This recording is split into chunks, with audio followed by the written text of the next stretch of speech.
In this documentary, we are going to be showing how to spot the signs of mental illness, what it's like to live with a mental illness, and how to help. There are around 510,000 people who suffer from mental illness in the UK. We'll be meeting with an expert who will inform us about mental illness and interviewing victims of mental health disorders. We visited Oakland House to interview Keanu Court, who is a mental health professional at Self Help, which is an organisation that helps people who suffer from mental health disorders. What are one of the warning signs of mental illness? So I would say that a drop in functioning could be one of the warning signs. So that would mean, say, at work or at school, you might notice that your performance declines. You're finding it a bit more difficult to keep up with essays or assignments, or your workload might start to get ahead of you. So that can definitely be a warning sign, if you will, that something's not quite right. More warning signs can be waking up tired and your chest feels tight. You get headaches, have cold sweats, or you start to overthink things in your mind. Your moods can change from sad to angry more than usual. It becomes harder and harder to sleep every day, and you eventually find it hard to concentrate. Your thoughts start to become depressing, and anxiety will make you worry about what others think of you. Each day will eventually feel like it's getting worse to the point where you lose control of everything.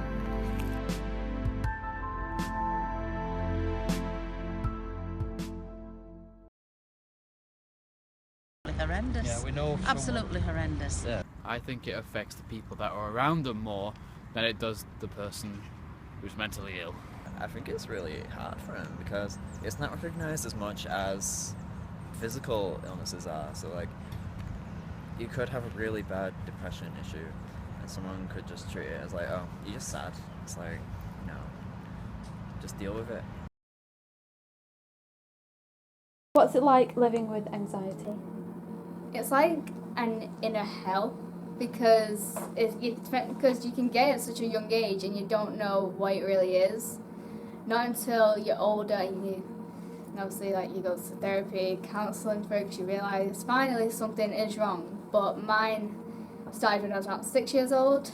When I started a new school, my mum was a teacher there, so I always got the benefits of going through the staff entrance. So I was hidden away from the other kids at sometimes. But when it was times when she was ill, I'd have to go around the student entrance, and it was like I was going to throw up, I was going to cry. I didn't know why.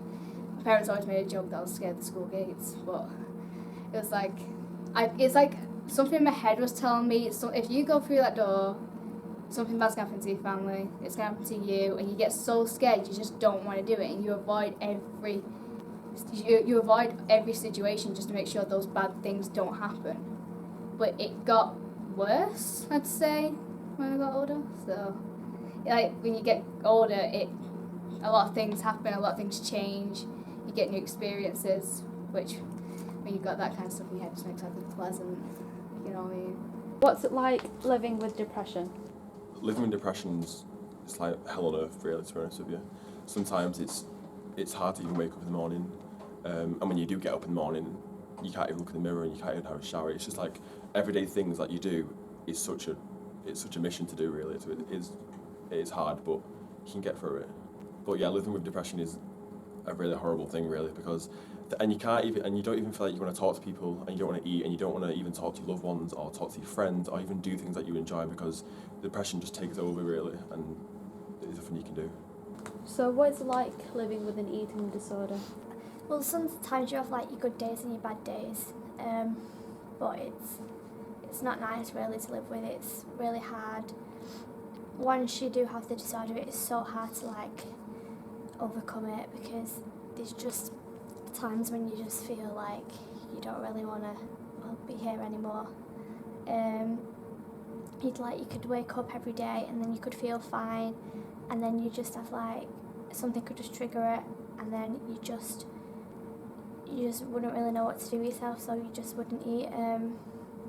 And there'd be times where I could eat for like days, I'd be completely fine, but then I could never actually keep it down, so I'd have to throw it back up again, but I'd like do it when like no one was around, so like no one knew what I was doing, and I never really told anybody. I couldn't tell like my mum or my dad, like they still don't know to this day. But I told like two of my friends because I felt like I could trust them with it, and like they wouldn't really judge me for it, because one of my friends, she's like been through the same thing, so she could like give me advice and stuff. and it just made me feel pretty horrible about myself, and I had to get a lot of help, but I sort of had to do it like when, like, I'd just say I was going out somewhere and to my mum and dad, and then I'd go and get the help that I needed. And like, it started like a year and a half ago, and I've been doing better, but still I have like my bad days where I won't eat that much, but it's not as bad as it was. I'm eating well for what well is for me anyway.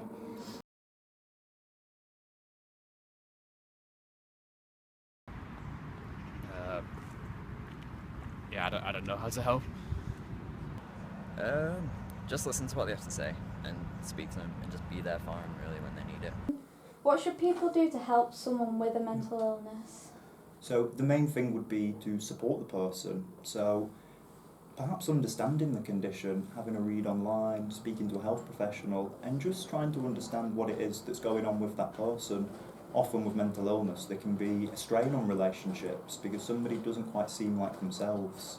So by understanding that, being friendly, supportive, and encouraging that person to still continue doing the things that they would usually do. So that could be to keep going out, to continue seeing friends, take them shopping, or encourage them to do that. And at the same time, a really key thing to do would be to signpost them to an appropriate agency. Send them off to ourselves at Self-Help, to Mind, to anywhere that will be able to help and give them therapy, essentially, and bring them back to who they were, or create an even better person.